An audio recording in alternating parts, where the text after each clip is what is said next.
Welcome to Nacht, Waffen Pilot with Penny Bradley, and we have Eric Hecker of Deciphering My Experience back to talk about his time in Antarctica. And welcome back to the show, Eric. Thank you, Penny. Thank you very much for having me back, and I look forward to speaking to you as always. So, while I was at your place in July, I saw your pay stubs from your time at the Raytheon South Pole Base. And so I know for a fact you were actually there. And I'm stating that because everybody in our community has suddenly demanded proof of everything. So I'm saying up front, I've seen the documents. I've seen your patch from your 300 degree club. So you want to start off telling us what that is? Sure, that's a fun one. The 300 Club at the South Pole Station is an illustrious group and a small number. Not every year in the wintertime does it actually get to minus 100 degrees ambient over the course of the winter season. They do have a sauna at the South Pole Station, and it's a tradition that when the temperature does actually get down to minus 100 degrees ambient, the weather folks let us know, and the sauna then gets fired up to at least positive 200. We actually set it for 214. I forget what the reason was. I think it was for pi, 3.14, actually now. Because we technically did the 314 Club, technically. Okay. So the idea is that it gets to minus 100 degrees outside, and we're waiting in the sauna at plus 214 with the radio, and we're exclusively just wearing our winter boots and a towel, nothing else. And then when you get the radio signal, you exit the sauna, you run very briefly down the hallway to what's called the beer can, and that's cold, but you run down a flight of stairs to the exit door, and at that point, you are butt naked, soaking wet in sweat. You drop your towel, and you run outside in the pitch black of South Pole winter and find the South Pole. I think we used the geographic pole. I'm sorry. Yes, we used the geographic pole. The ceremonial would have been too far away. So we ran around the geographic South Pole in our boots and birthday suits. And so it was a 314 degree temperature difference on our body. But we surpassed the minimum of 300. And it was quite an interesting event. I was able to get some patches and some T-shirts and some stickers out of it, all the wonderful paraphernalia for, things like that. I guess it's similar to like in the military, they have like, the blue nose and the shell back and things like that for other things that can happen, traditions.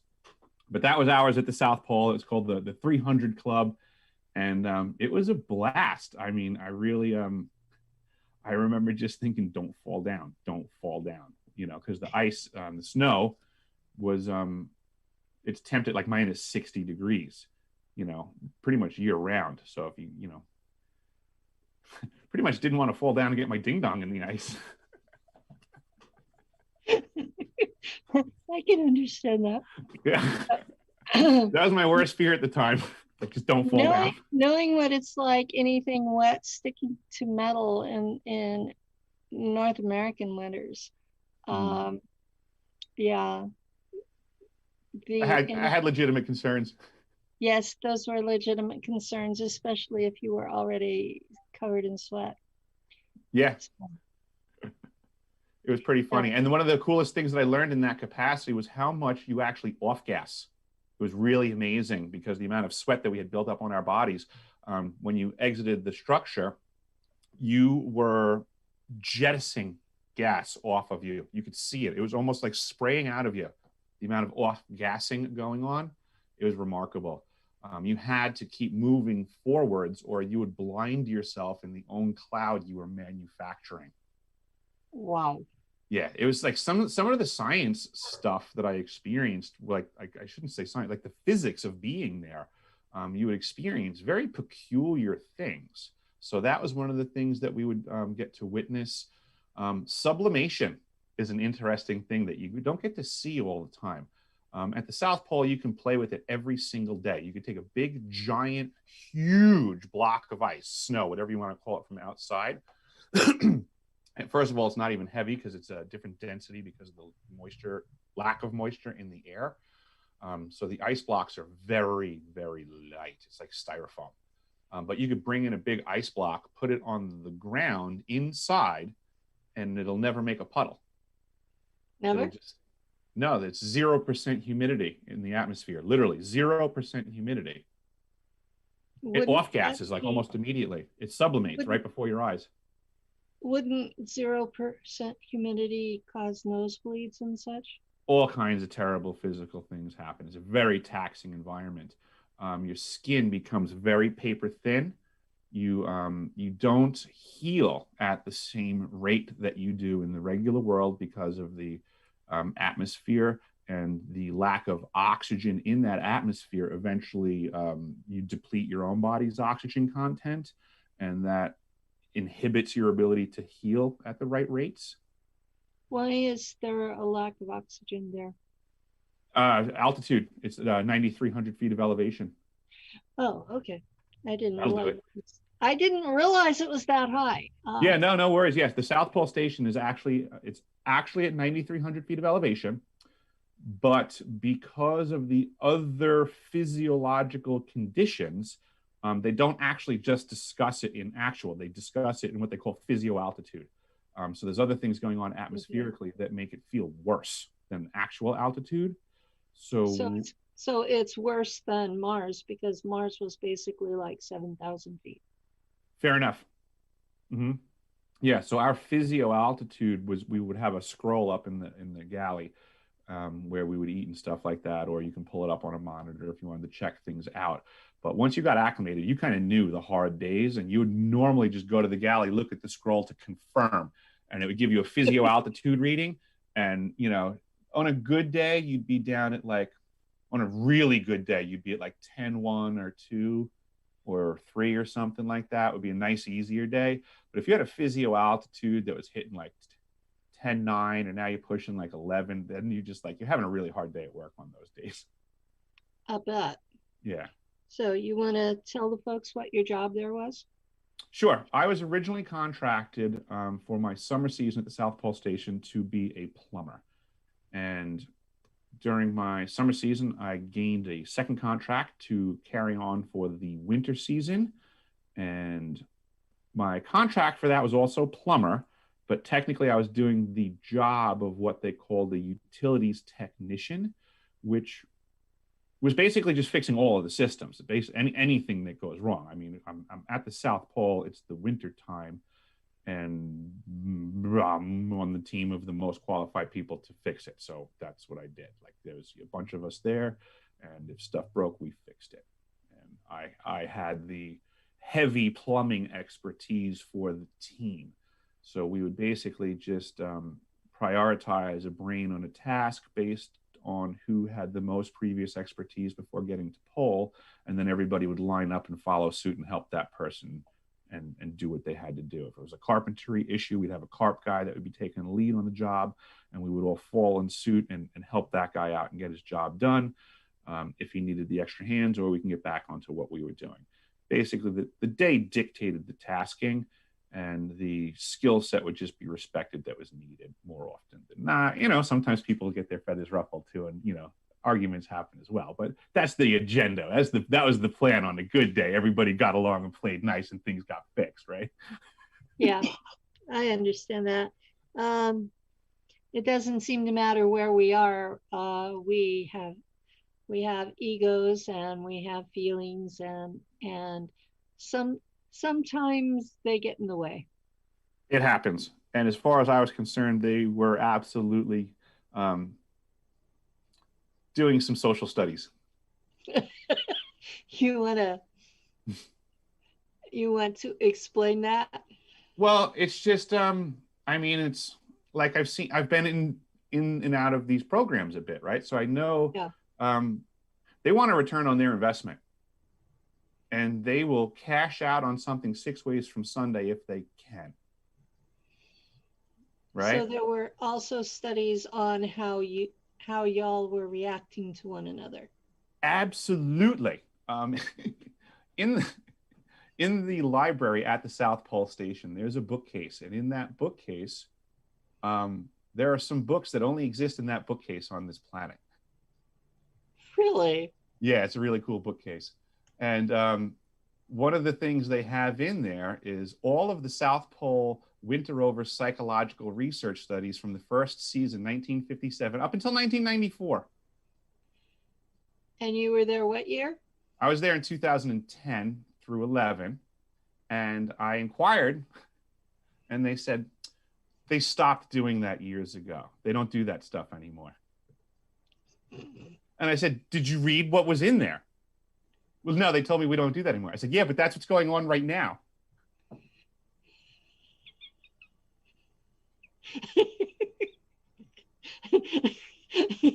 We're on radio. If you're gonna laugh, you have to. Yeah, make I'm noise. sorry, but that's what was going on.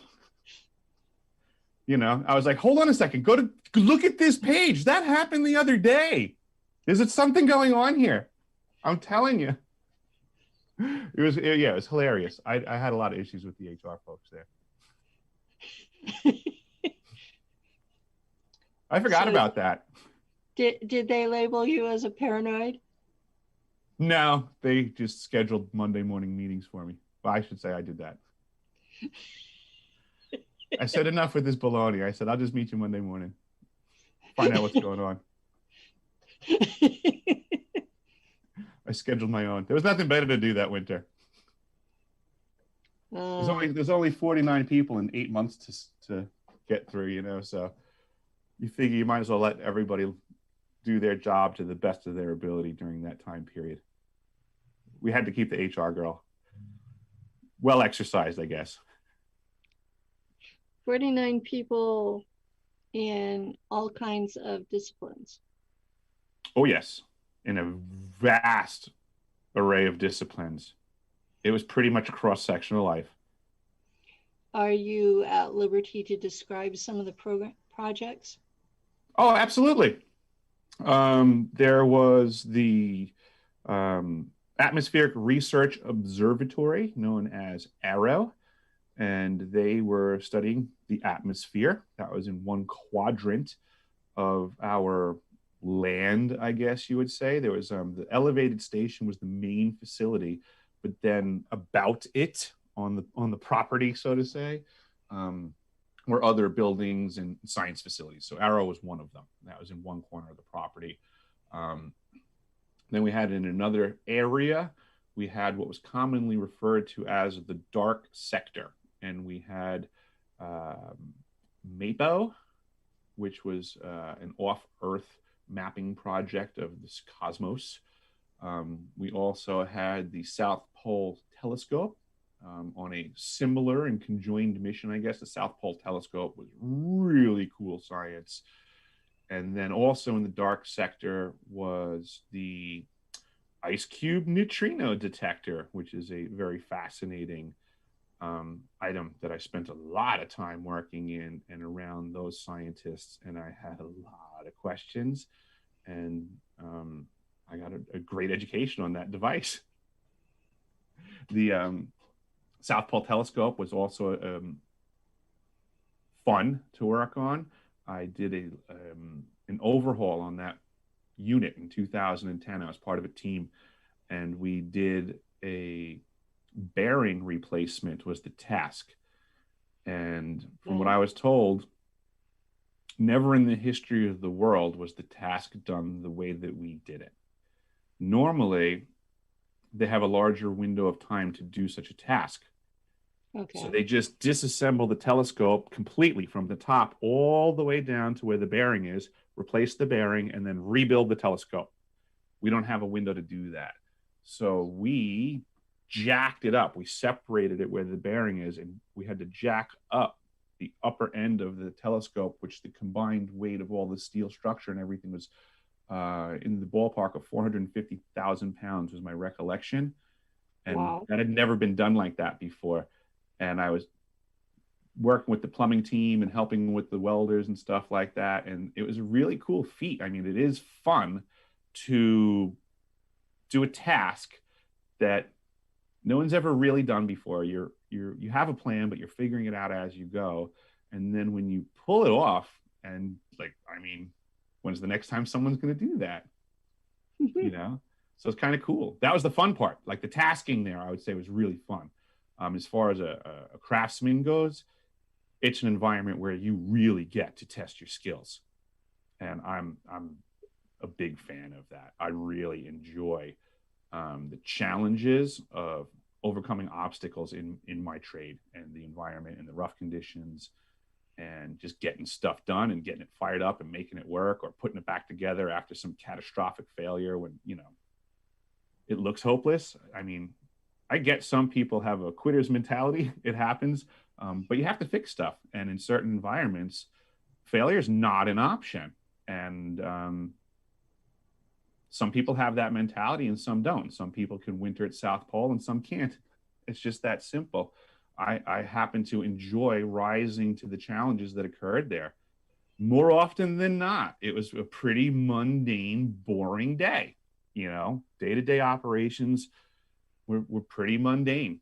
But when the alarms went off, things got really important, and you had to do what you had to do, and you had to do it quickly and correctly. I mean, that was it. There's no ifs, ands, or buts about it. So can you walk us through a typical mundane day? Yeah, it would be checking the scroll for wind conditions and temperature. You would kind of already know the atmospheric condition. Like I said, you would get acclimated and you can kind of feel that in your lungs. But you would want to check predicted wind speeds and stuff like that, because I knew that I'd have to gear up to go outside. And it's pretty interesting. I guess I think if I remember correctly, I had about 14 pieces of headgear that I'd have to put on, in addition to my other layering and stuff like that.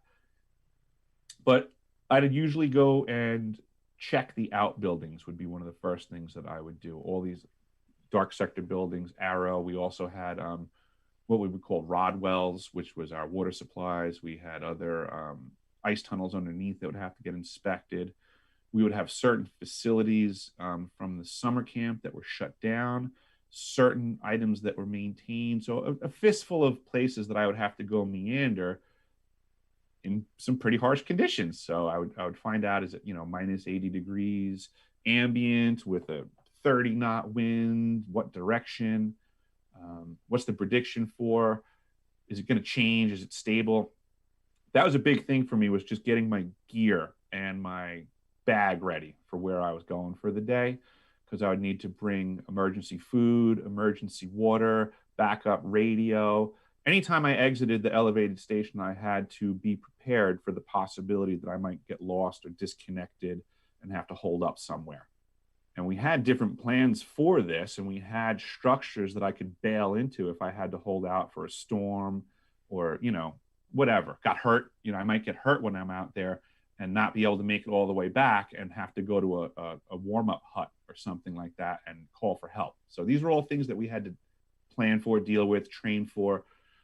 So in my day, I'm gearing up and exiting the building, and presumably I have all the right gear with me. And was there someone inside who was like assigned to be the buddy? Yes, absolutely. We had someone that we had to call out to, and it was our work order scheduler at the time. And we would call out and identify that we were exiting the building. We would give a location that we were headed to and an ETA for return. And then that person would keep tabs on the people exiting the building, like almost like flight following. And then that way, if somebody was overdue, then we could call, find out what the problem is. And if need be, we could send out an emergency response team, could be dispatched and the person could be rescued. And we trained for that regularly. I'm trying to think if we had someone get lost in our winter season. I know I almost got lost a couple of times. I'm trying to think if we actually had a drill team fired up for an actual lost person. I can't recall that one off the top of my head. I don't think that we had someone get lost that we had to go find. I know we trained for it a lot, and I know a couple of times I was thoroughly concerned that I was actually getting lost, but I wound up making it. Well, I'm glad you made it. Me too. I'm sure they would have found me. I'm certain they would have found me. Okay, in the wintertime, there's no sunlight at all through most of it? That is correct. Not a bit. The South Pole Station has one day celestially over the course of a year, and like 365 days it takes for the sun to go up and down once, one sun cycle at the South Pole. The rest of the time, it's just moving around you. So it moves around the horizon, and then eventually it works its way up. So December 21st, winter solstice, it's just circling over you, and then it does the reverse and comes back down and then drops under the horizon for the entirety of the winter. It's just gone. That's night. So basically you have 4 months of pitch black, you have 4 months of pure sun, and then you have the 2 seasons in between that are a mix. But okay. I wanted to make sure that was clear to our audience.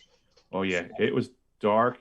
That was another perk as well, was the wintertime, because we're at 9,300 feet of elevation, to look around, if you can get away from the facility of buildings and look away, everything's downhill, and there's no mountains, no obstructions. So if there's no clouds and no sun, you just simply lift your head up a little bit over the horizon, and at that point, everything on planet Earth drops out from view 100%, and there's no difference from you being in space or not.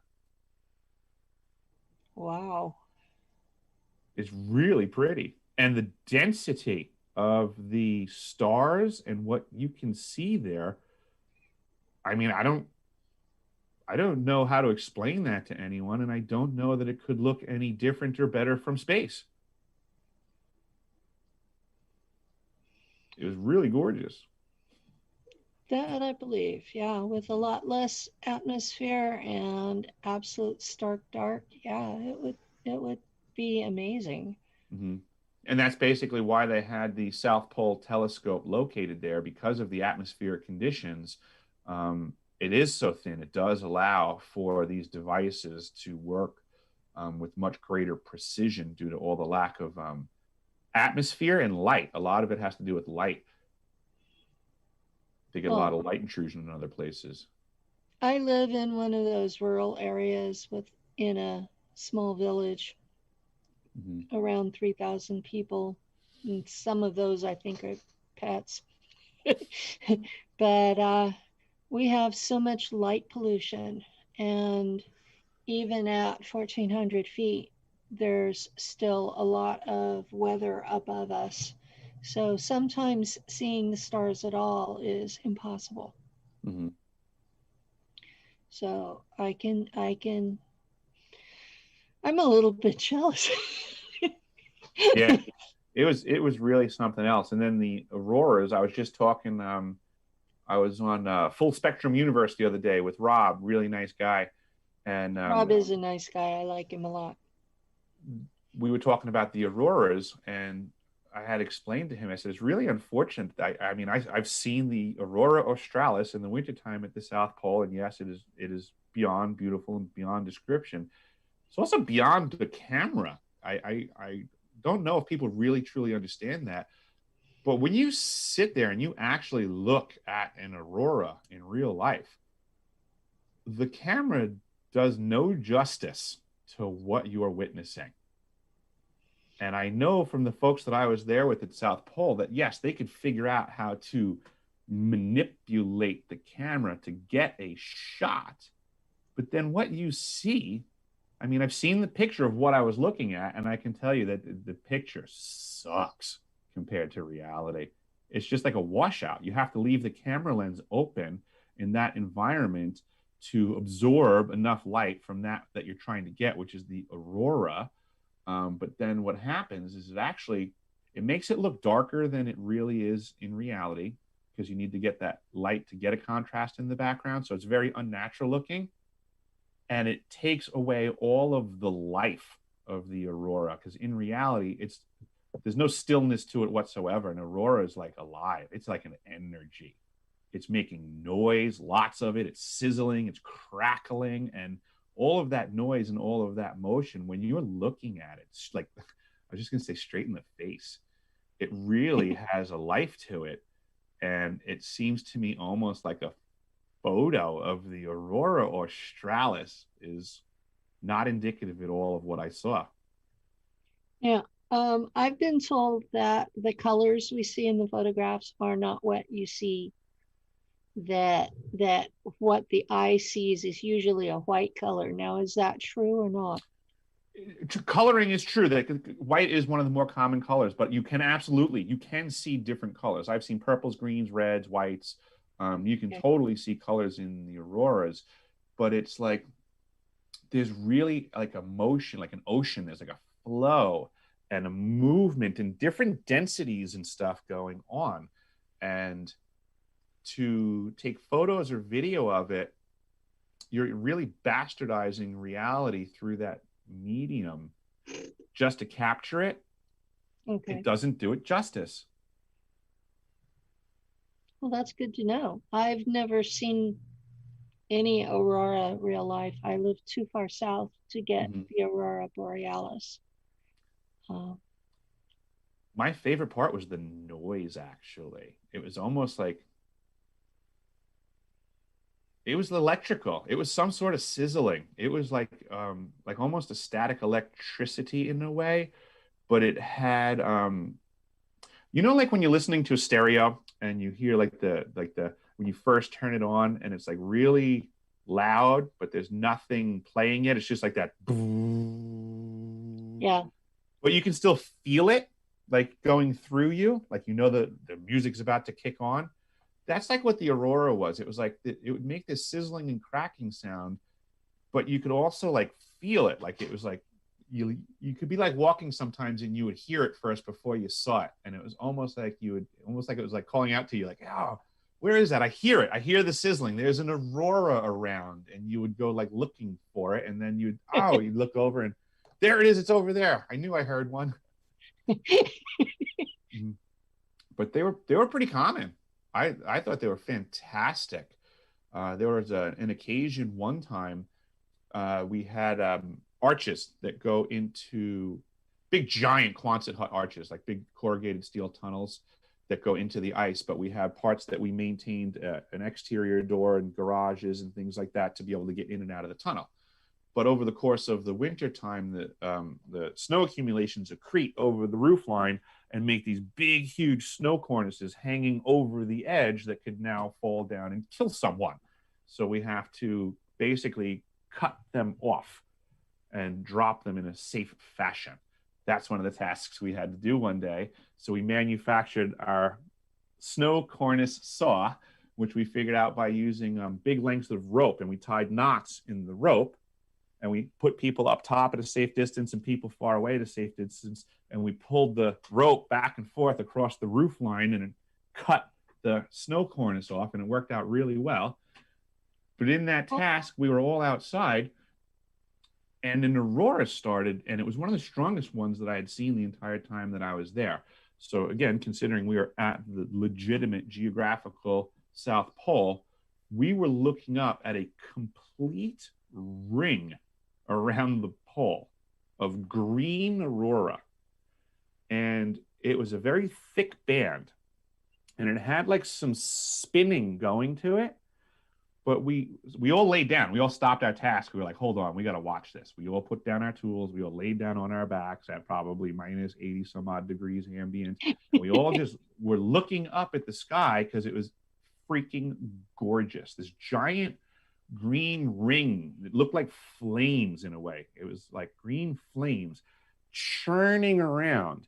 And then at times it would look like from one side, as if we were calling it charging up. We were like, oh, look, it's charging up. It was like energy was pouring into one side of the ring. And you would see like increased activity in the churniness of it as this was happening. Yeah. And we're all like oohing and ahhing and stuff. And then it would do that for a while, like it was charging up. And then the entry of more energy would like cease. And it would like go crazy for a while. And then all of a sudden it would like discharge out 180 degrees opposite from where it had entered on the other side of the ring after a while. It would like exhaust out. And then the ring would settle down for a while. And then it would start to charge up again. And we would see this happening. We'd be like, it's doing it again. It's charging up again. And we would just keep watching this happen. And, you know, it was really cool. And then, you know, finally we said, we're probably going to freeze to death. We should go back inside. Yeah. Minus 80 degrees while you're doing this. Yes. Yeah. Was that centigrade or Fahrenheit? That was Fahrenheit. Okay. Yep. They did have readings for both. There was more Americans than non-Americans. So we typically functioned in Fahrenheit. But I mean, at those numbers, it's almost like it's almost 6 of one, half a dozen of another. And also, too, there are points that we function in that the rest of the world doesn't really function in, that are actually in close proximity, because a lot of folks don't know that the centigrade and Fahrenheit scales cross at minus 40. Yeah. So when you're teetering near minus 40, they're pretty close. And we teeter near minus 40 regularly there, so... That's like the normal.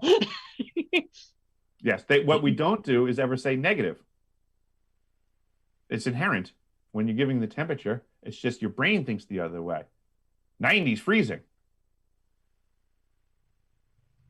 But we don't waste our time saying negative. It was negative every day I was there. The hottest day I saw was 5 in South Pole terms. Normies would say minus 5.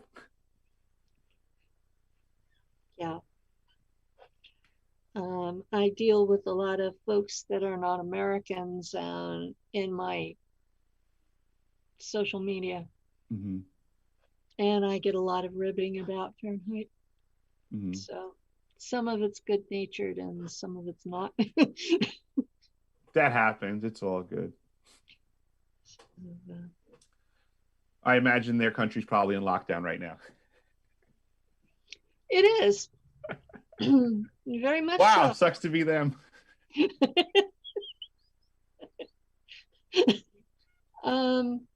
My county is threatening lockdown because we've had a whole 8 people die from the bug in,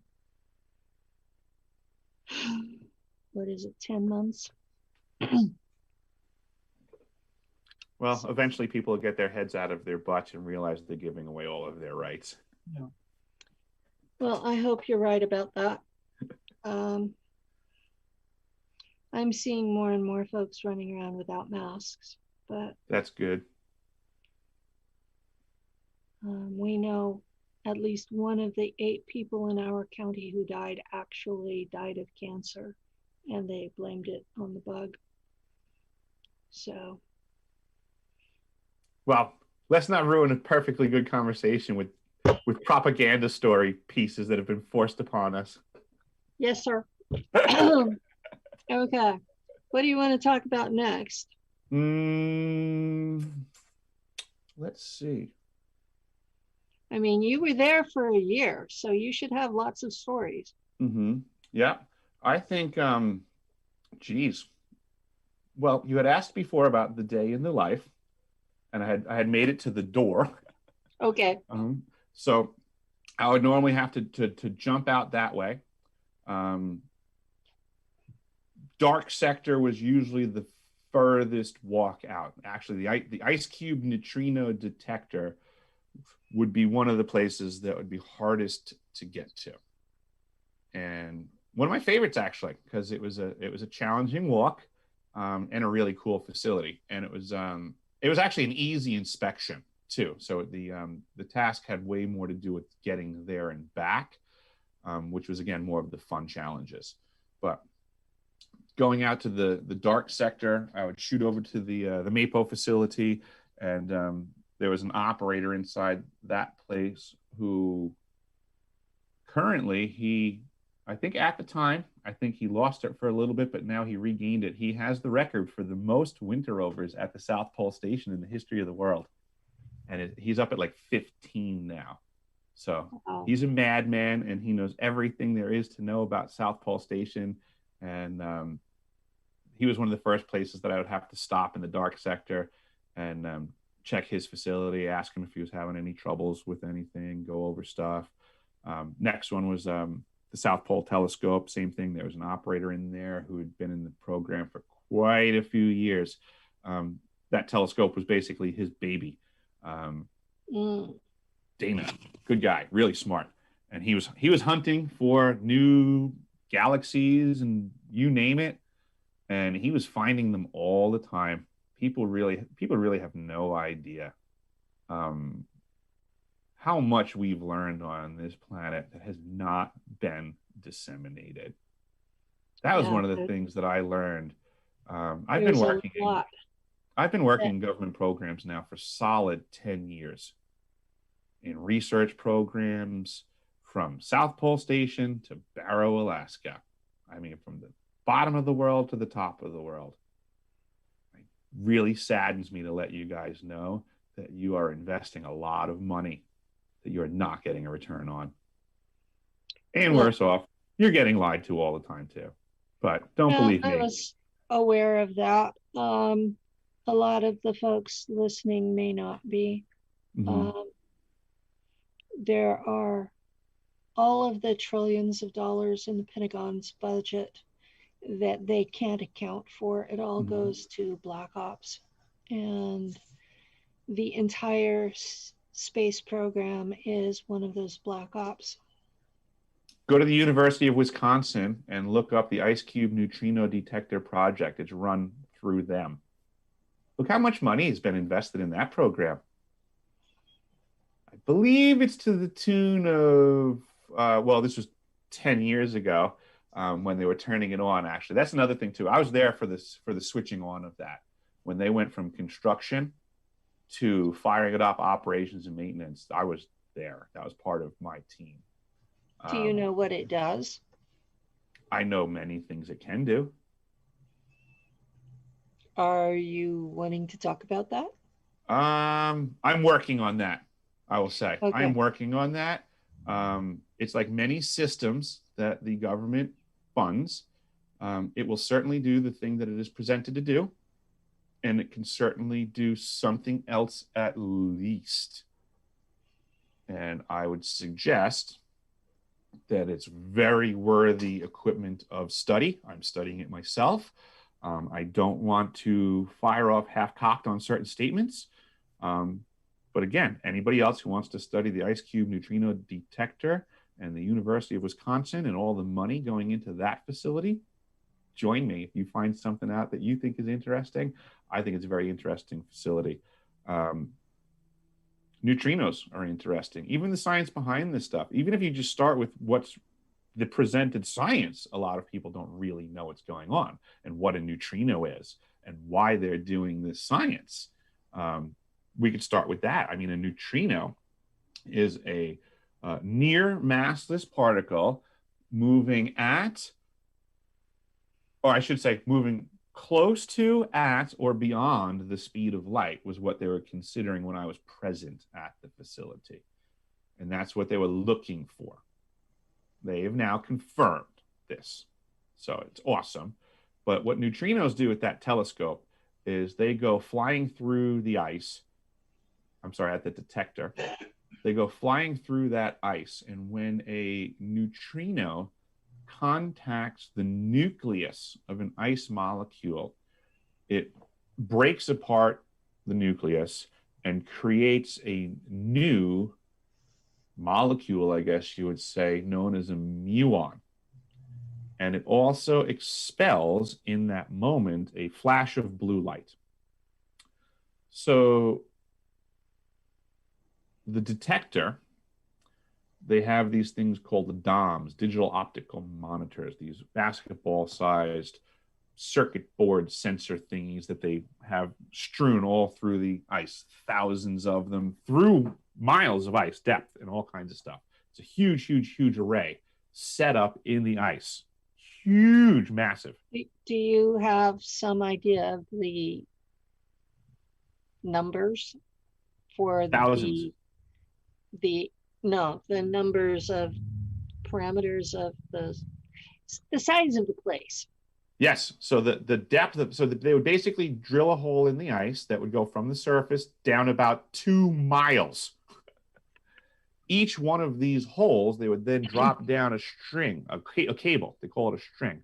On that cable, at certain intervals, say, I don't know, every 4 or 6 feet or whatever the heck it was, they would have a DOM, say the size of a basketball. Each one of those DOMs is a sensor. Each one of those strings is 2 miles long. And if I was to say that the ice cube building was in the center of this array, first and foremost, I love sacred geometry, and I can tell you that the ice cube neutrino detector array shape is basically hexagonal, which to me is a very interesting sacred geometry thing for lots of ways. But each of those strings set up in this hexagonal pattern would have been, well, geez, there were hundreds of strings and so many, there was thousands of DOMs. They gave each one a name. Really? Yeah, like a name, yeah, there was like certain like Dom Jimmy or, They Don. gave them names rather than numbers? It was all across the board. You could have an R2D2 Dom, you can have a Darth Vader Dom. It was, they were, somebody had to call it something. Some of them had numbers, some of them had names. And I think the more problematic ones probably had different names. But yeah, so those detectors were looking for these neutrino to muon conversion points. And the idea, I mean, first and foremost, is pretty profound that they now know things can go faster than the speed of light. Confirmed. I knew that. But they don't talk about that and what it means to everything in reality. Yeah, it's proof that relativity is in error and all of Earth's physics is wrong, and they need to go back and go back to prior to relativity and start again. In the teasing aspect of stuff, right? I'm not trying to be mean to physicists. It was jovial, and the people I was teasing got it. I would tease these physicists at the South Pole Station. I mean, they're some of the smartest people on the planet. But I would tease them, and I would say, oh, you physicists are worthless. The only thing a physicist can tell me is what they just saw. Okay. And they would laugh because it's kind of true. Like, they're going to change their mind the split second they see something else. It's okay. That's what they do. It's what they're supposed to do. Right. So I love when people you can't argue with science, blah, blah, blah, and the physics. Like, bro, physicists don't like their own answers. When I was taking physics in the 80s at San Diego State, they told me that none of it was set in stone, that everything was subject to new information. Right. And then I hear people, trust the science. And I'm like, no. Yep. I trust the basic science as being basically correct, but as far as details, Yeah. that was one of the things that I spoke with one of the physicists at the South Pole Station, because when we were, looking out into the cosmos, lest we forget, the physics as presented is we're looking back in time. Mm-hmm. So it's also a fun consideration when you're standing at the South Pole in the middle of winter out into these star clusters and realizing, technically I'm looking at ancient history. Depending on how far away it is, how ancient it is. Right? And stuff like that. So I would talk with some of these folks there. And one of the explanations that I was told I knew what I was being presented was bad information, but I couldn't really explain how. And he gave me a how. And he said, this is the way that you're right. So he said, here's the Earth where we're at. It's the epicenter of our perception. He says our science is limited because of our way to observe it.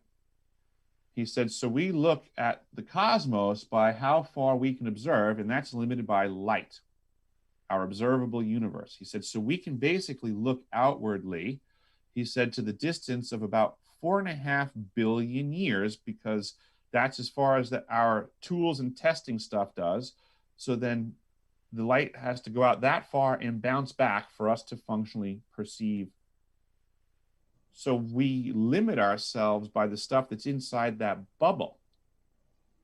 And we created all of our science based on that fact, everything that's in that bubble that can be perceived. But what science knows is that there's stuff outside the bubble. And what science also knows, there's more outside the bubble than inside the bubble. Mm-hmm. So simple logic dictates that if you're going to actually try to explain our reality without discussing or adding in the value of anything outside of the bubble, you're wrong. Yeah. That's it. Straight up, right off the bat, it's a simple logic. Your answer isn't actually right. It may look that way from inside the bubble. It may function well inside the bubble. But technically, it's not true. Something still else going on. And this would be where in antiquity, before we had the split of a term like alchemy, way back when there was like the study of reality, and that's it.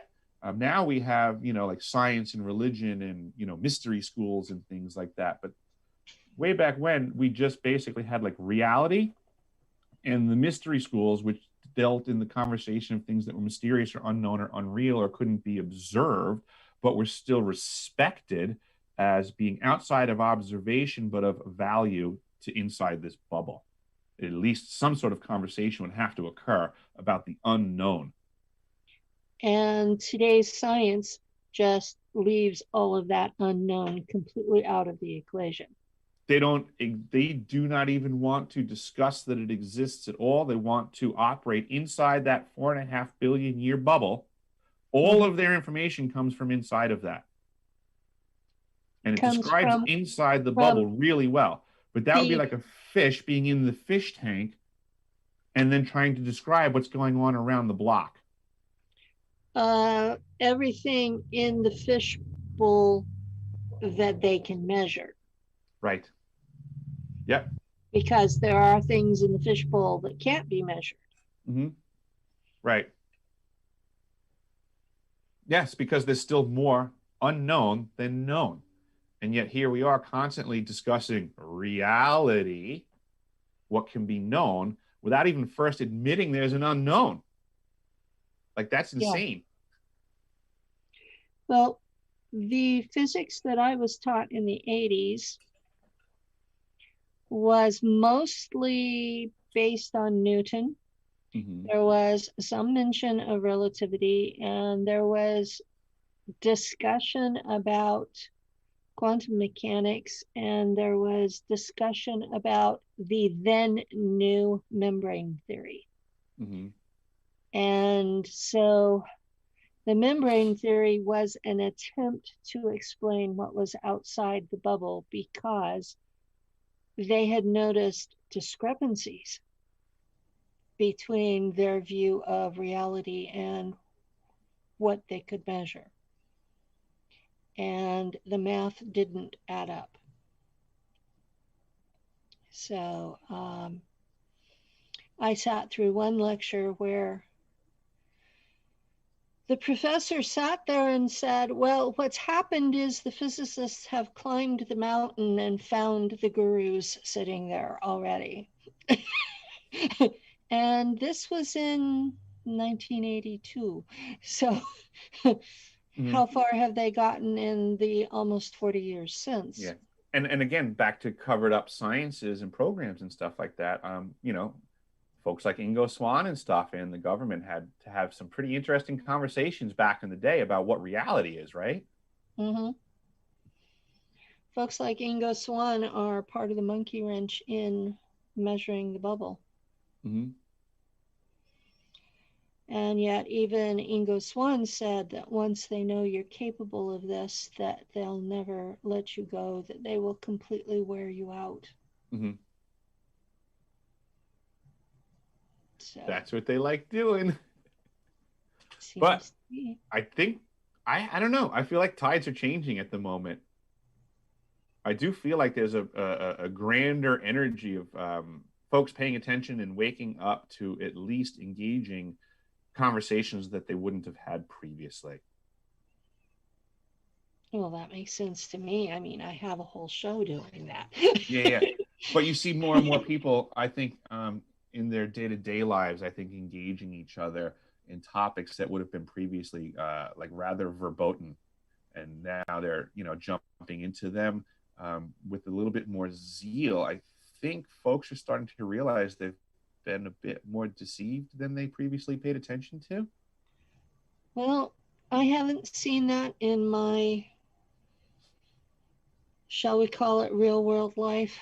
Oh, okay. As opposed to cyber. Okay. I live in a small town. I live in an apartment complex, and most of the people here are still watching network news. Okay, and that's unfortunate. That is their complete reality. Mm-hmm. And when the TikTok video was shown on network news a year and a half ago, that was when they showed an interest for all of half a day. They were terrified. I mean, seriously, they were terrified because network news said that ET was real and showed a video and said, the Pentagon has verified this is real. And I told them those beings have been here for hundreds, if not thousands of years, and you're okay. This is the sham. And they said, oh, okay, and went back to their work during the week and party all weekend. So yep, it's unfortunate that they just believe what comes out of the boob tube. This is part of my frustration. I spent a year down at the South Pole Station, and I learned very much that there is not a problem with global warming in Antarctica. Trust me, I was there. That's how this works. People say, well, if somebody knew something, they would say something. Yeah, you're getting lied to. I'm telling you, I was there. And in 2010, the science was everything's cool and getting cooler and colder. And if you go check the numbers yourself, like I mentioned earlier, the negative minus 100 ambient temperature that prior to my arrival wasn't happening all the time. Has been happening more and more since I left because it's getting colder and colder. Those are the facts. Everybody in Antarctica laughs hearing about the global warming stuff off ice because everyone's just getting lied to.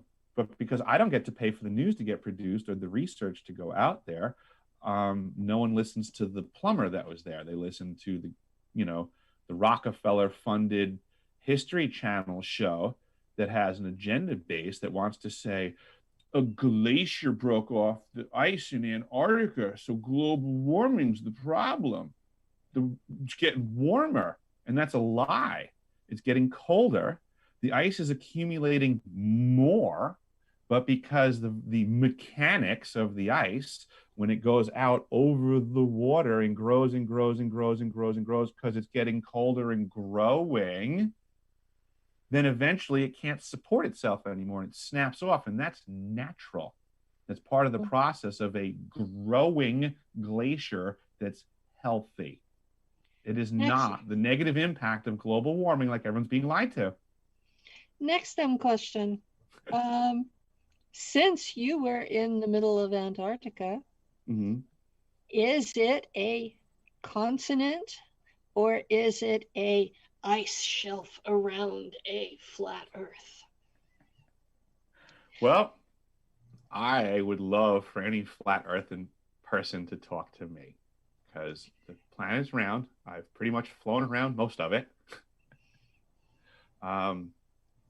I've been at the South Pole Station for an entire Sunday cycle. So, I mean, it is what it is.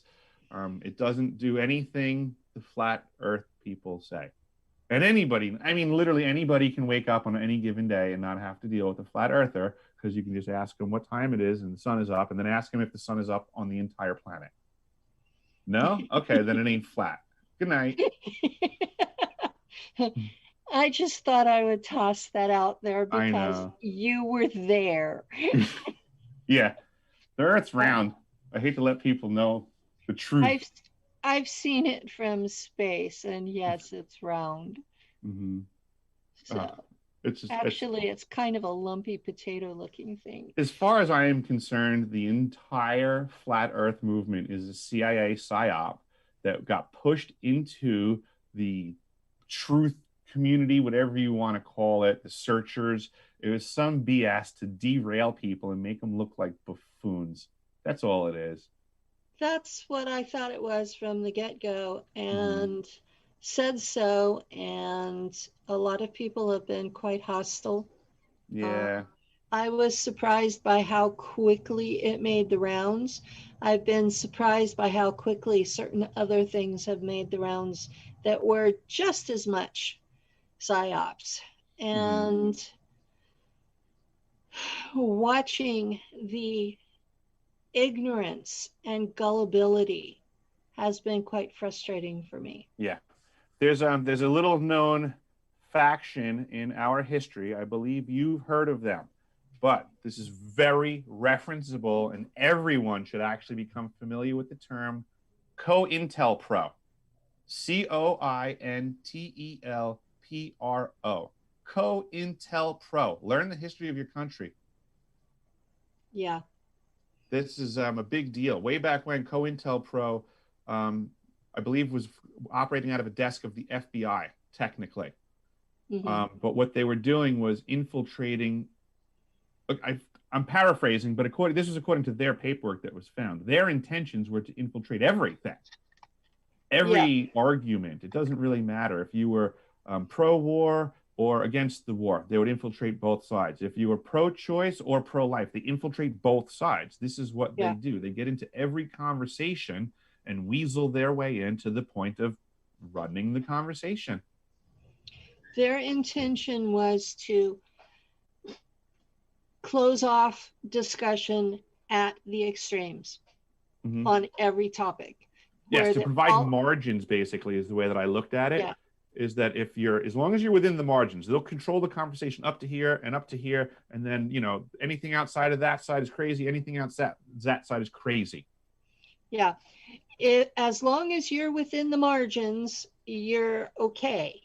And I'm seeing that is the agenda now on the major social media sites, is to narrow the margins. And the margins are getting narrower by the day. Yes. It's getting more and more difficult to stay online because of this. I am almost by definition out there in beyond the margins. And yet I'm trying really hard to speak my truth and yet keep an online presence so that people have access to me. And, I'll be honest, I'm moving to MeWe because Facebook is too difficult to deal with. Yep. I've had a presence on MeWe and on Discord since almost 2 years ago when Facebook permabanned me. Mhm.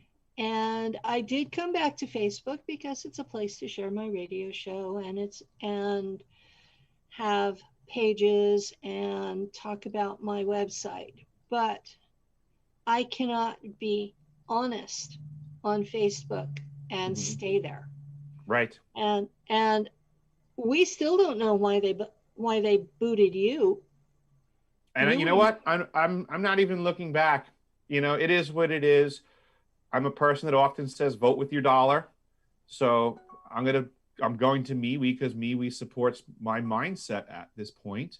And yeah, I don't support what Facebook's mindset is. So I can't vote with my dollar. I'm not going to fight my way to get back into a situation that I don't support. I recommend people leave Facebook. I recommend going to MeWe. I'm over there as well. And it's a breath of fresh air to not have to deal with the BS that is Facebook. exactly.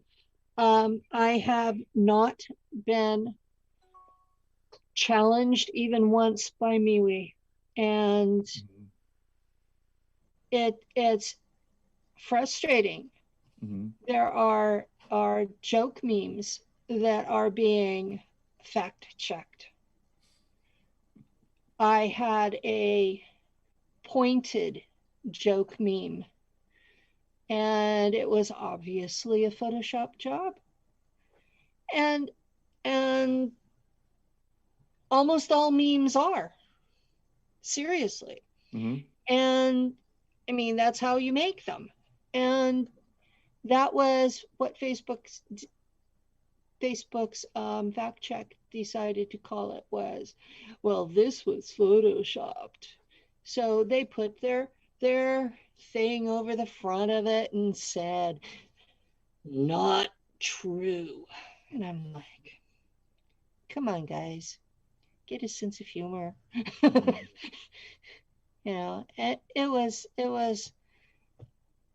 It had 3 stars from the 1960s and 70s sitting together, and the records don't show that they ever actually met. And it says, you think you're cool, you're not as cool as these guys. Oh And my God. Facebook had to fact check that. Well, this is the world that people can choose to be in. If that's the way that they want to vote with their dollars, if to them that type of censorship is appropriate, then they deserve it. Enjoy. I think really people really need to start stepping up and doing more. Um, I was watching something with Mark Passio recently.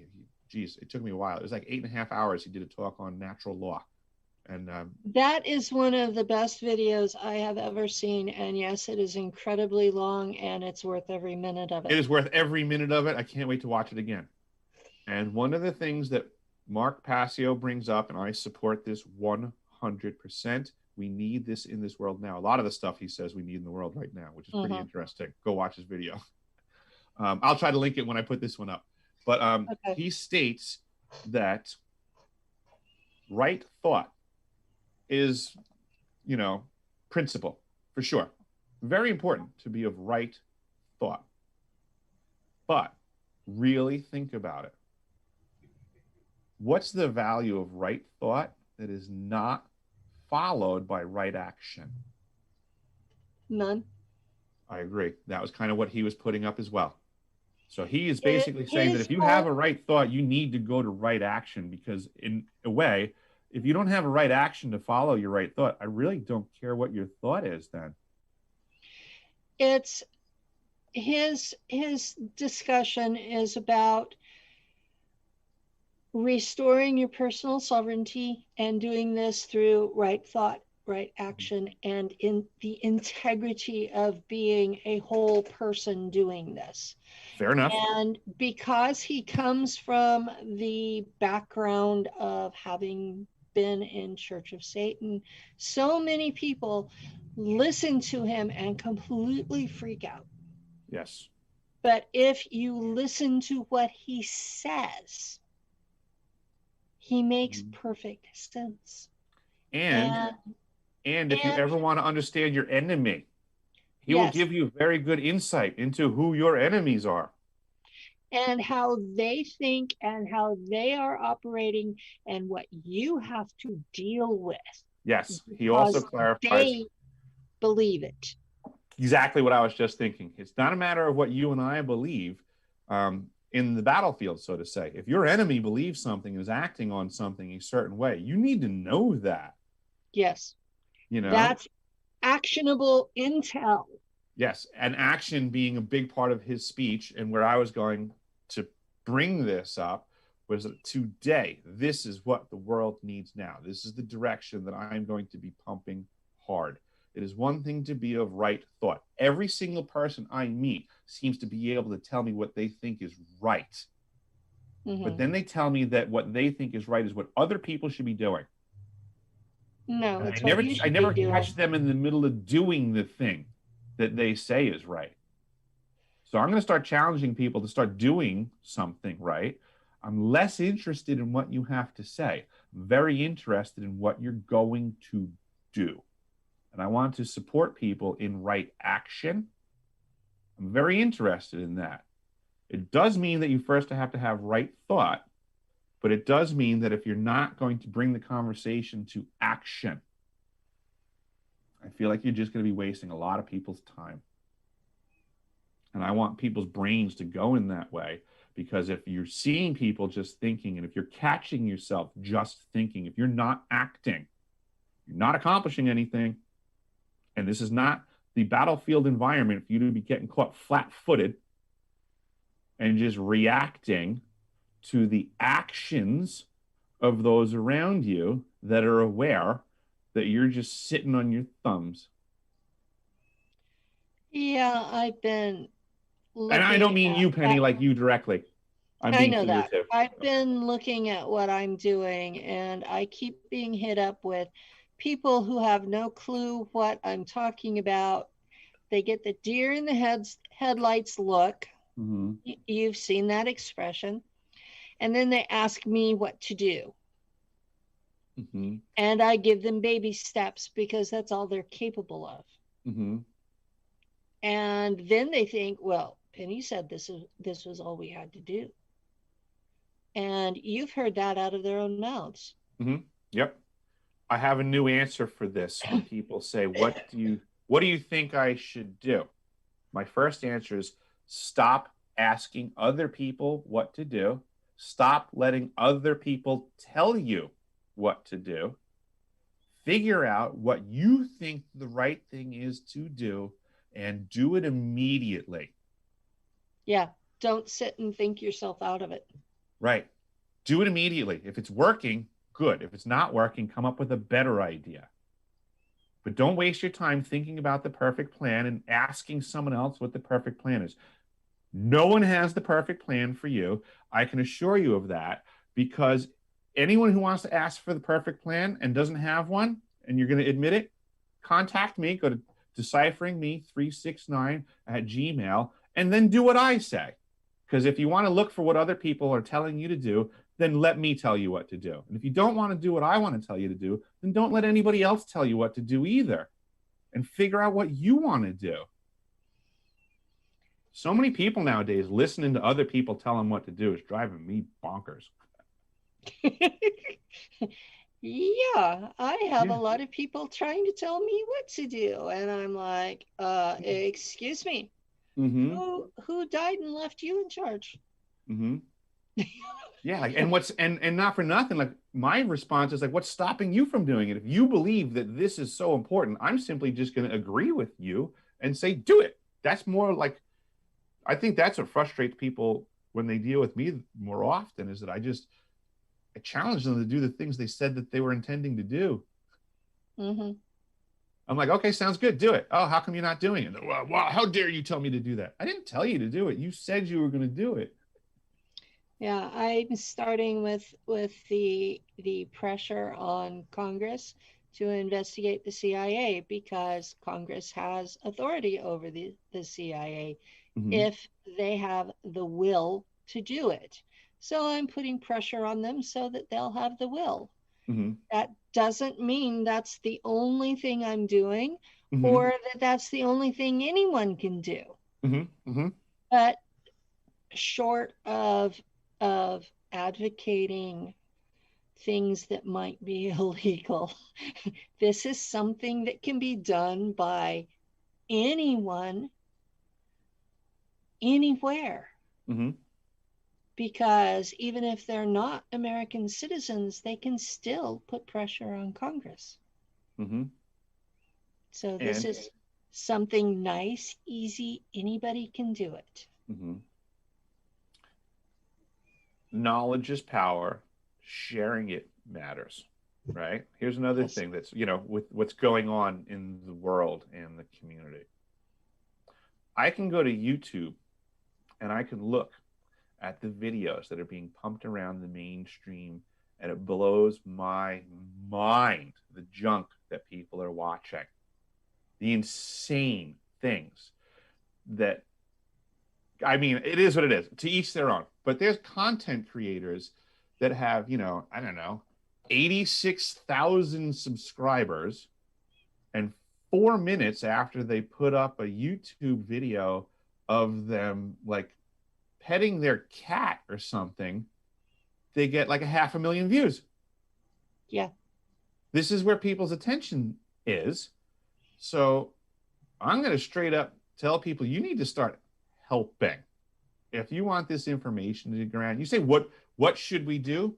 You should spend an hour a day sharing the information that you're interested in and making sure it gets around the internet, because there is a data war going on right now. And as Penny said earlier, there are forces trying to strap down and tighten up these margins.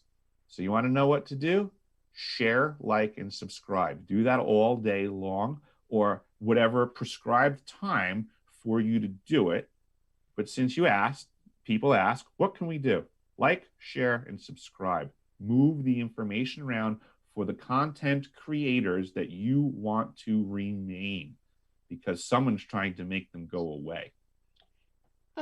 This community, Super Soldiers, Secret Space Program, Black Ops Whistleblowers, is being clamped down on by the same social media who are tightening the edges. And we are no longer found in search engines. Correct. And people need to know this. We talked about PSYOPs earlier. One of the biggest PSYOPs in our community is the infiltration of religion into our experiences. Now, I understand that if you have been through serious trauma, you might have trouble looking at that trauma without the comfort of your faith. That I can understand. Okay? But I have recently had people tell me that there are only angels, humans, and demons, that extraterrestrials in physical bodies are not real, simply because they've never experienced them. And it is certainly possible that people could simply have different perspectives, and that exists as well. But I would add to the mix that I also believe that there are frauds, like COINTELPRO operators that Yes. would come in under the banner of being a religious zealot for the purposes of being disruptive in a community like ours, because they get to, Bible thump their way through the conversation for the purposes of being disruptive. They're not actually religious zealots. They're just wearing the uniform because it's convenient. There's a lot of those too. There are a lot of folks who think that we are playing some sort of a game, and they hop into the conversation thinking it's a game that we're playing because a certain former person on Gaia, and I'm not going to dignify him by giving his name, whenever a new person comes forward who is telling legitimate truth, this person will label them a LARPer, live action role play. And he has blasted several people in the community, some of whom have left because of the pushback. And at that point, he has become COINTELPRO. I mean, it's, you know, not for nothing, kind of one of the reasons I kind of got into this community was I have been places. So there's certain people's stories that I know they're telling the truth. And there's certain people's stories that I know they're full of beans. And this particular character cracks me up because I think it's hilarious that he gets to be the authority on who's a LARPer. Yeah. Because, I mean, I'm sorry, but from my perspective, what does he think I think of him? I've yet to see a photograph of his time at Pole. I don't remember him being there when I was there. I mean, I could simply say all the things that he said too. Oh, well, I was underneath. Well, I was underneath too, but I didn't see you there. Oh, but it was 2 miles. I was at the 2 mile hole, bro. I didn't see you there. You know, so I get it. I mean, it's fun to show up somewhere and say that guy's a liar because you're lying. I mean, I think Hitler did something similar to the Reichstag building. When he burned it down, he blamed his opponents. Exactly. Like, it is possible to show up to a room first and lie first, and then force everybody else to do the work to prove you wrong. I believe that was very much a Hitler tactic also. You know, is that he knew that I'm glad you're saying this instead of me. They'll believe the lie. They'll believe the thing they're told first, no matter what it is. Yeah, they do. And then when you present them the truth, they'll attack it and make you prove that. It's one of the oldest tricks in the book, actually. So, and it's very prevalent in our community. It is that the people who have the least amount of evidence are calling for the greatest. Yeah. It's pretty funny. I'm certain the next time that I go to the South Pole Station, I will have a camera and I'll take pictures. Well, you have. And I'm certain that every time I go to another facility where I'm not supposed to, I'm going to do it again because I have lots of pictures and lots of video from places that I wasn't supposed to. Yeah, I've seen boxes of papers and photos at your house. And I have a few documents too. Yeah, reams and reams and reams of documents. But it's all good. I mean, everybody has basically made their bed at this point in many capacities in our environment as of late. So things are going to get really interesting because at some point, the last shoe will fall and there's going to be cards dropped on the table. Everybody's going to see everybody's hand and it's going to get really interesting really fast. On one of the videos I'd recently done, there were comments saying that I was fake because I was still alive. and that, I'm sorry, but not for nothing. What's the value of the person making that statement? What's the veracity of that statement to cause me to give it credence? Just because the person said it? There's no logic inherent in the statement. Just making the statement doesn't make it true. Just because they can't figure out, because they lack the imagination to figure out why you're alive, doesn't limit reality from letting you live. Thank you. This is where a lot of people, sorry, just because you can't think of a reason for something, just because your imagination, your intellect can't ascertain something, doesn't make it not happening. That's logic. I have been shot with different energy weapons 10 times. And I'll tell you, they hurt, and it takes about 6 weeks to heal up, but there are no visible wounds to take to the doctor. So they're painful. Lou was also hit with me the first time. So I have that witness, but as far as something documented for people to see and touch, nothing. Yep. So And that's I kind of I why I have wanted to. I have survived all of them. I'm still talking, and that was actually the excuse the CIA gave when they broke my shoulder last year, and was that they had been unable to kill me and had not yet figured out why. But they knew they could make me hurt. So I had surgery a year ago in October to rebuild my left shoulder, and I still can't put it behind my back. Mm-hmm. And so for people to say there's no proof that anything has happened to me, they're just not paying attention. Fair Because enough. And I've they're also been not worthy of talking. your energy. Okay. They're not worthy of your energy technically, because it's not. I get it's enjoyable to bring out information. Yes, I have facts and I can prove things, and it's helpful to the conversation for sure. For people that are interested in moving the conversation forwards. That's what really matters. So if somebody shows up to the conversation and they're needing proof after proof after proof after proof after proof, they're not helping the conversation. It's just reality. And they can go dig and do more due diligence. It's perfectly fair. But it would be like when I was at the South Pole Station, right? There are certain scientists that are at the cutting edge. They're moving forwards, okay? They don't have time for, like, for example, the Ice Cube neutrino detector is being run by the University of Wisconsin. So there's people from basically the staff level all the way to the South Pole Station from University of Wisconsin personnel. So the personnel at the South Pole Station doesn't need to be getting questions from the classroom of that level of stuff. They're at the front edge. They're moving forwards. They have very important work to do, and they're in such and such genre.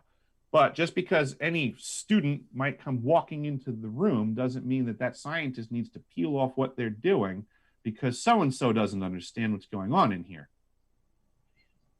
Okay. So, in a way, I think similar to like what Tony Rodriguez did, he put up some sort of a website where he has this thing that like brings people up to speed, so to say. Because first and foremost, your experience is your experience, and people can either take it or leave it. If they don't see it as a proof, there's really nothing more that you can offer than more of your experience. And that apparently didn't work the first time. That's true. So all you can really do is if somebody has questions, which are really criticisms, just redirect them to your previous body of work and save yourself the stress. I mean, what are you going to do? Just repeat yourself ad nauseum in hopes that they someday believe you?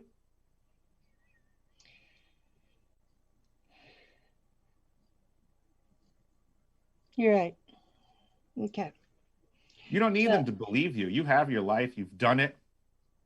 And now the question is, what do you do with it? The question is, what am I doing with what I've done and what I'm in the process of doing? And what I've been doing is trying to create a body of work on this radio station of showing the people I believe to be truthful to a greater audience, with the understanding that we're telling the truth. And we may be telling different aspects of the same truth, but the total picture should be more filled in by each person rather than muddied up. And the public needs to know what's going on.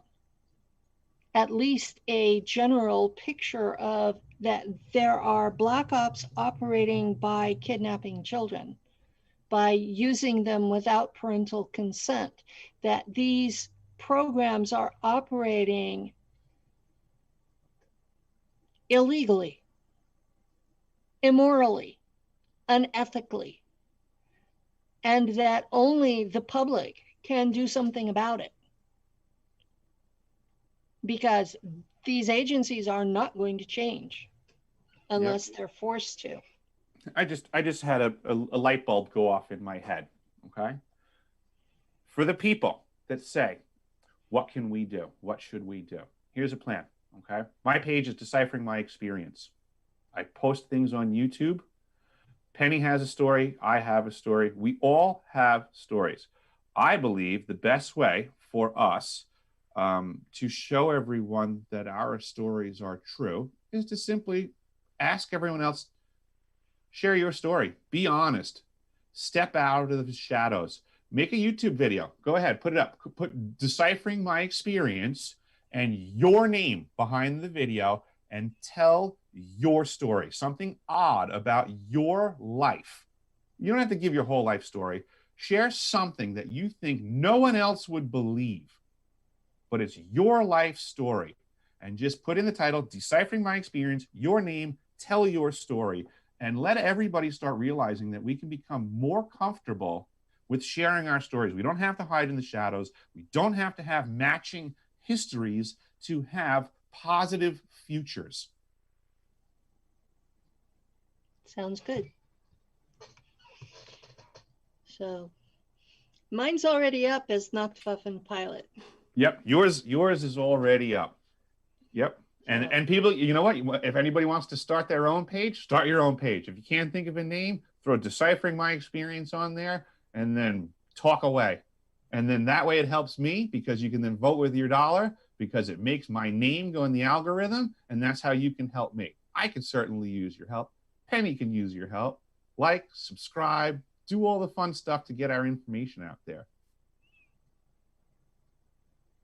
Well, I was going to say, we're getting close to the end. It was time to shamelessly plug, and you just did. Yeah, right? It is what it is. I mean, this is I'm sorry, this is the nature of the beast right now. As far as I'm concerned, this is World War III. And you need to choose sides, folks. And if you're not going to be in the front trenches, then you better start supporting the people that will be there. It just is what it is. This is a 4D war right now. So way back when, I remember all the yellow magnets on everybody's cars. Support your troops. Well, you know what? Pick your favorite 4D veteran because there's a fight going on. And if you're not going to get in the mix, you better start supporting the people that will. Mm-hmm. Because there is a for real war going on, and there are going to be real casualties. Actually, there have been already. Mm-hmm. Over the last 50 years, there's been Bill Cooper, there's been Phil Schneider, there's been Olson, CIA, the guy that threw out the window. Oh yeah, the guy that was thrown out the window. There were guys that were shot with the ice pellet gun. There have been people hit with microwaves. There have been people and these are folks that we may not know their names ever because I would like to know if anybody has any insight to the eye drops that the CIA was giving me when I was a child. I have no idea technically what was in there. I have suspicions, but if anybody has any insight on that program and could contact me, I would really appreciate it. Yeah, Lord only knows what you were exposed to as a child mm-hmm. with those eye drops. And then I had a question while you were talking about the South Pole. You said mm-hmm. the oxygen was stripped out of your body. What are the long-term effects of that? Well, I wouldn't. That's a good question. You don't have an answer. All right, you're going to have to. I'm going to have to look that one up. Apparently. I can tell you about what the acute effects were when I was there, but I never really thought about a long-term effect from that. Thank you. I have something to do now. Don't get paranoid about it. Oh, no. This is what happens when you talk to me, right? Yeah. Yeah, like now I just got all fired up because I'm like, oh no, I know it's not going to be anything good. It's never anything good when I look up stuff that Raytheon did to me. Yeah, I look up stuff, symptoms Mhm. that I have, and think about what was done to me in Mhm. the Black Ops and wonder, Mhm. Yeah. what did they do that caused this? Yeah, well, So, it's really funny actually because now when I go out and about and my girlfriend and I get harassed by people because we don't have masks on, um, because of our health choices. But as you bring it up now, it's actually so funny because they oftentimes turn to, like, we get heat from people for it. You know, people get angry because we don't have masks on, and we get comments like, "Oh, wow, what are the odds of you both not wearing a mask?" And it's like, well, what are the odds of you asking two people, what are the odds that we both met at the South Pole Station and had to winter over in conditions that would like slaughter your lungs? So yeah, what are the odds? But I get that you don't know that. Um, and nor do I have to run around giving my medical history to everybody, but it just cracks me up that this is the world that we're in. You know, people yeah. just, they presume so much and then they do everything that they're told, and they're really good regurgitators. It's really interesting how um, I remember when Well, people used that's to what think. I remember that's what looking they're at someone and taught. watching them think, and you That's could what see the they're gears taught. going. That's what they're taught in school, though, is to regurgitate Mm-hmm, for the test. They mm-hmm, are not. They haven't been taught to think for years. mm-hmm, I remember taking logic in school. It was taught both in sophomore English and mm-hmm, in geometry class. mm-hmm, And we spent half the year studying logic in geometry class. That's mm-hmm, why it was so difficult. And in speech class, we were taught something called rhetoric that's no longer taught anywhere. mm-hmm, And that has to do with being able to do both sides of a discussion mm-hmm. and figure out which one you agree with, but still be able to argue the other side. Yes, that's a lost art today. Everybody has 50% of the conversation they can carry. Yeah, they cannot they cannot fathom the other side of the discussion. Right. So If you that hate, if you support one candidate and hate the other, but you cannot actually hold a conversation for the reverse role, you're not really smart enough for the conversation technically. That's life. But a lot of yeah, people can't admit that. If you can't so argue the other way of your opinion, you're not that intelligent. and that was the skill that was taught in rhetoric. Mm-hmm. And by the time my kids born in the 80s were in high school, that had stopped being taught. So they're approximately your age, give or take a little. Mm-hmm. And so I know my children were not taught that in school. I tried to teach them that at home, but Mm-hmm. it's boys listening to mom. Yeah. I went to a very good, in certain aspects, grammar school. Educationally, we were taught well. We learned a lot of information for children. Logic, rhetoric, grammar, phonics is something that's Mm-hmm. also missing nowadays. Mm-hmm. Blows my mind that kids aren't taught phonics. Yeah. How do you approach? I've seen I've seen the posts of the ignorant people in some backwoods area writing out words, and it's like, what is this? If you read it phonetically, you know what they're talking about. If you don't know phonics, you're lost. Fair enough. Fair enough. And I just tell the people, this is what they're referring to. Well, how can you decipher it? Because you say it instead Mm-hmm. of decode the letters. Yes, You there's a you lot of do the phonics. There's a lot of language studies that go beyond just wielding one. You can actually learn all the way down to how to make one, why you would make one this way versus this way. I mean, there's so much to be studied.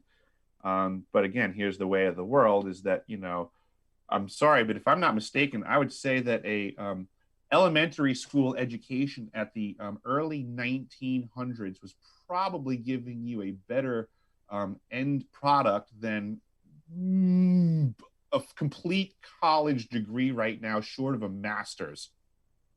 Yeah. I've seen some of the textbooks. They gave a much better education. Mm-hmm. And some of the tests that were required to graduate from 8th grade, Mm-hmm. I dare say most college seniors would have trouble with. Dictionaries way back when had so much information in them about like sentence structures and language and almost a complete through high school education you would find in older dictionaries, and you just had to read it, and you could accomplish a lot with just that book. And people way back when had the wherewithal. They didn't have the distractions, and their base education was a lot higher. And they knew how to think. They were given the tools to think. They were given the tools to think until my generation came along, and we told the elites that they were in error and we weren't going to do it anymore. And that was when the CIA started infiltrating us with drugs and looking for those with skills and infiltrating the rest and drugging us down and putting us in prison. And they started deliberately dumbing down the population by watering down the schools under titles like No Child Left Behind. That means that everyone is at the common denominator of an 80 IQ instead of everyone being dragged by the 140. Mm-hmm. So we've ended up with a much worse educated society where people are not given the tools to think, and they think this is the way it's supposed to be. Mm-hmm. And in fact, there was a woman who wrote a book called The Deliberate Dumbing Down of America.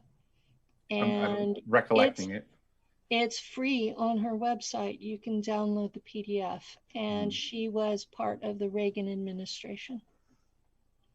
So this has been an ongoing problem for at least 40 years. Yep. It's one of the first things people need to realize is that the problems that we have are operating over long timetables. These are long cons. These con men are operating on long timetables because they can afford to. They're not buying in for the short game. They're buying in for the long con. Exactly. Their proposition is to control the population entirely. Mm-hmm. And that is a long con. Mm-hmm. It's not a short-term one.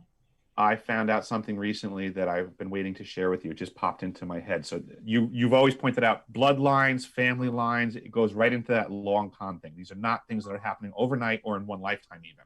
Okay? Yeah. So I'm finding things out in my bloodline, and you'll get a kick out of this because you're a fountain of info in the history of things. So I was chatting with my father recently and discussing with him my grandfather, who was a sailor in the Navy during World War II, and the only veteran I've ever met that was stationed on the Amazon River in World War II. And I was discussing this with my father to get, he's getting older, so, getting his recollections up and talking to him about stuff. And he's hearing me out, and he's giving me info and respecting what's going on and saying, all right, sorry this has happened, all that stuff. But I was bringing up this fuel thing, and he's, chewing on it and thinking about it. And, he goes, that's not the only thing that he was doing there anyway. Like he's like discounting a little bit because it's his dad. I get it. But he says, your grandfather was there to get rubber from the Brazilian army was gathering the rubber from the forest And so he was there, he was getting fuel and getting rubber. And I said, Dad, you know the history. I said, the Bushes were accused of trading fuel for rubber. I said, the Brazilians weren't getting rubber from the jungle. I said, they're getting rubber from the German Buna factories. Yeah. Buna rubber was getting shipped into South America and traded for fuel. That's the history of the crime of the Bush family. Yeah, it So I is. just thought that was great. I'm like, Dad, you've got And the it. Germans were getting the rubber from Indochina, which is today called Vietnam. Mm-hmm. And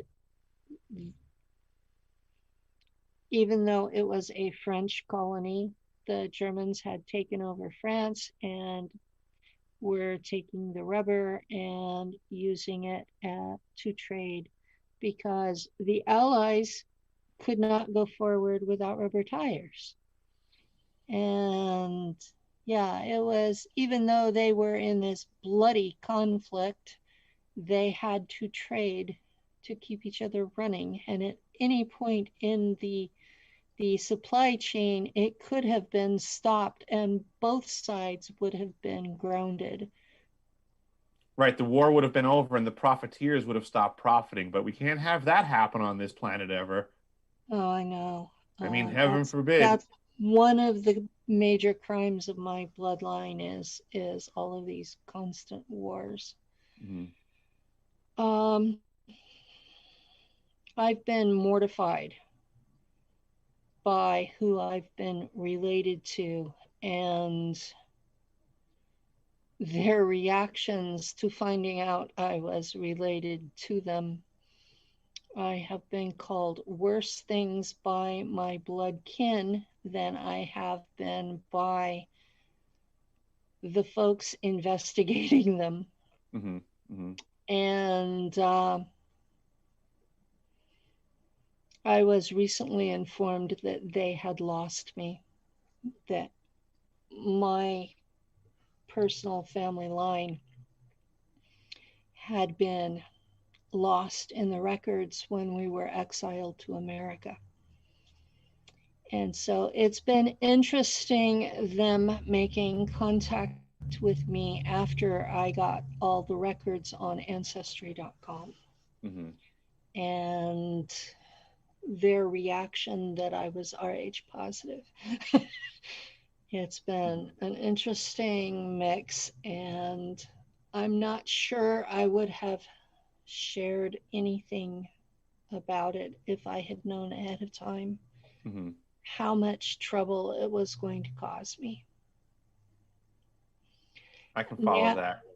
now I understand why my grandparents hid it from us. And I've actually apologized to my little brother for having fucked it up. So, and told him that, I really hope it doesn't bleed over on him and his son. Mm-hmm. Well, So, I think the best thing that we can do is try to make things better for the rest. I mean, that's all we can really do at this point is to try to take these right thoughts and put them to right actions as best we can. well, who would have thought trying to find out who my family was going to cause that kind of problem? Yeah. Yeah. Yep. But I mean, family can be tricky like that sometimes. Um, it's, I mean, normally in so many circumstances, you have a disagreement with someone and ego gets in the way. And I almost feel like within family members, our egos get fired up faster. Yeah, I can see that. you know. And what do they say? Was it anger gets you in trouble and pride keeps it there? And when you're talking about families, I mean that's like the pride, so to say. I mean, it is what it is. It's almost the heart Yeah. of it. Yeah, where my tendency is to treat it like a clan, Mm-hmm. and clan pride. I'm realizing I'm being seen as a threat. And so there are more people who would be willing to shoot me. So, yeah, Well, it is what I'm it way is. up in Alaska and I got thrown off of Facebook, so I don't even know that I'm technically in contact with anyone anymore. You're in So, contact with me. well, I meant like family wise and stuff from down in the lower 48 and things. Uh, With the State of the Union being what it is, we're all pretty well isolated. And I think most people are scared to exit their homes at this point. I'm not scared to exit my home. I'm simply unwilling to interact. Oh, and I'm not, and I didn't want to include myself in that one. I'm Um, actually, the rules up here in Alaska have changed and gotten really, like World War III ish.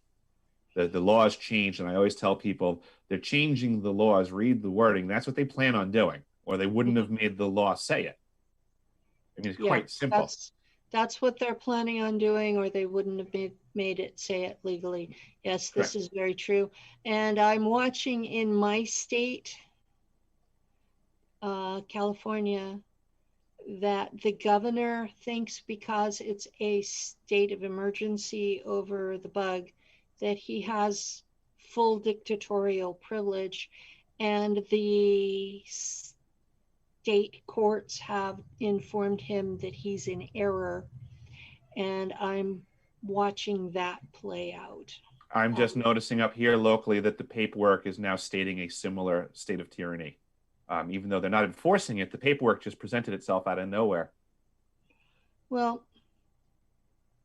a friend in Canada informed me in May that Trump had actually declared martial law on March 20th. And since he had fired the FEMA director, who should be in charge of the country during a 50 state of emergency, that made Trump the FEMA director and basic de facto dictator for the duration.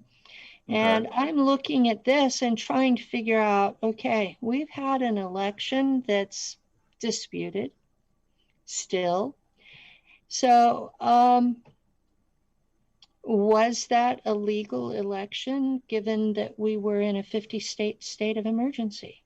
And I'm looking at the legalities and I can't find anyone who actually has an answer. They just sort of, I get the deer in the headlights stare and the jaw dropped open and basically an oh my God, you had to go there. Mm-hmm. Well, there's a lot of legalese that's being debated right now as to what means this and what means that. And I have a feeling people are going to learn very fast. They should have been reading the Constitution, because that's going to be the answer to all of these debates as to what can and cannot be. Yeah. And the Constitution says that treaties take precedence over the Constitution. So you really need to know what's in all those treaties, It because depends. that could have an effect on things too. We've signed an awful lot of things with the United Nations. Mm-hmm. So I'm just sitting here going, Yep. So I keep hearing stories about how everything's going to get better. And I mean, if you take away, if you literally just take away what's being thrown on the mass media, right? I don't want to discuss the presentation, but if you literally just look at the world around you in your day-to-day activities, what's not tyranny going on? Like, forget the story. I don't want to talk about why we're doing it, and people justifying what they're seeing. I want people to just walk around and describe what they're seeing. And then ask yourself if you ever thought that you would see anything like this going on. And then ask yourself if you would then believe that you would allow this to happen for what they told you it happened for. well, I have watched while 90% of the businesses in my county have gone under, Mm-hmm. over 8 deaths Mm-hmm. in a population of 50,000. Mm-hmm. There's some lying going on in our planet. Well, we're at the end of our time, and I want to ask our audience to stay tuned for Goddesses and Devils with Katie Chimera and Amanda McManus. And thank you so much, Eric, for coming. Thank you very much for having me, Penny. I always love talking to you, and I look forward to the next time. Awesome. Have a great day.